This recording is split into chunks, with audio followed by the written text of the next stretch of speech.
آپ یہاں جامع مسجد میں ابھی دیکھا کہ بہت سادگی کے ساتھ نکاح کا انتظام اور ان کی چھوٹی موٹی ضرورتوں میں ان کا تعاون کر کے بھیجا جا رہا ہے۔ تو ہم چاہتے ہیں کہ لوگ یہ جوڑا جہیز اور اس طرح کی لعنتوں میں الجھ کر رہنے کے بجائے سادگی کے ساتھ نکاح کر کے اللہ اور اللہ کے رسول کے بتائے ہوئے راستے پر عمل کریں۔ اللہ جل جلالہ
حضرت مولانا ریاض الرحمن صاحب علیہ الرحمہ جب دیکھا کہ لوگ زنا کی طرف آگے بڑھ رہے ہیں، لڑکیاں زنا کا شکار ہو رہی ہیں، کیوں ہم ایک ایسا اجتماعی انتظام نہ کیا جائے جس سے ہمارا معاشرہ اس برائی سے بچ پائے، تاکہ وہ مالدار احباب جن کو اللہ نے مال عطا کیا ہے اپنے مال کے ذریعے یا اپنی بچیوں کی شادیوں کے موقع پر جو اسراف مال ہوتا ہے وہ اسراف میں کیے بغیر ان غریب بچی اور بچیوں کے نکاح کا انتظام کر دیا جائے۔ اس وقت سے یہ سلسلہ شروع ہوا، اب تک برابر جامع مسجد میں ہر مہینے کی پہلی جمعہ چلتا آ رہا ہے۔ جب جیسا فنڈ آتا ہے اس حساب سے کبھی 3 کبھی 5 کبھی 10 جیسے جیسے موقع ہوتا ہے اس حساب سے یہاں اجتماعی نکاح عمل میں آ رہے ہیں۔ ہمارا مقصد ایک تحریک ہے کہ صرف شہر بنگلور ہی میں نہیں بلکہ پورے ہمارے ہندوستان میں ایک پیغام پہنچے کہ جہاں بھی غریب بچیاں بیٹھی ہیں تو ان کے اجتماعی نکاحوں کا انتظام بہت ہی سادگی کے ساتھ کیا جائے۔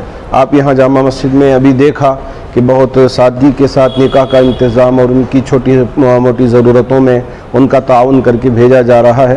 تو ہم چاہتے ہیں کہ لوگ یہ جوڑا جہیز اور اس طرح کی لعنتوں میں الجھ کر رہنے کے بجائے سادگی کے ساتھ نکاح کر کے اللہ اور اللہ کے رسول کے بتائے ہوئے راستے پر عمل کریں۔ شکریہ۔ الحمدللہ ہمارے معاشرے میں غربت ہے، مفلسی ہے، پریشانیاں ہیں، کئی ایسے جوڑے رہتے ہیں جوڑا ہونے کے باوجود بھی ان کے نکاح کرانے میں اور رسومات کی اخراجات کے وغیرہ وجہ سے پریشان رہتے ہیں۔ اگر ایسی پریشان حالت میں کسی کا بھی اگر قوم فکر ذکر کر کے اور معاشرے میں ایسی فکر ذکر کر کے ایسے ان کے جوڑے بنا دیں تو اور ان کا نکاح آسانی کے ساتھ اگر کر دیں تو یہ بہت فائدہ مند رہے گا اور کئی گناہوں سے اور کئی پریشانیوں سے جو لوگ پریشان ہیں ان کی پریشانیاں حل ہو سکتے ہیں۔ تو یہ میسیج سب کے لیے ایک بہت بڑا پیغام ہے۔ یہاں جس طریقے سے ہوتے ہیں اس طریقے سے الحمدللہ یہ کئی زمانے سے یہ چلتا آ رہا ہے اس مسجد کے دائرے میں، تو اس کو ایک مثال آلریڈی قائم کر چکے ہیں۔ یہ دیکھ کر کئی لوگ یہ اجتماعی نکاحیں کر رہے ہیں۔ الحمدللہ یہ ہمارے ملک میں سب قوم کے لیے یہ ضروری ہے۔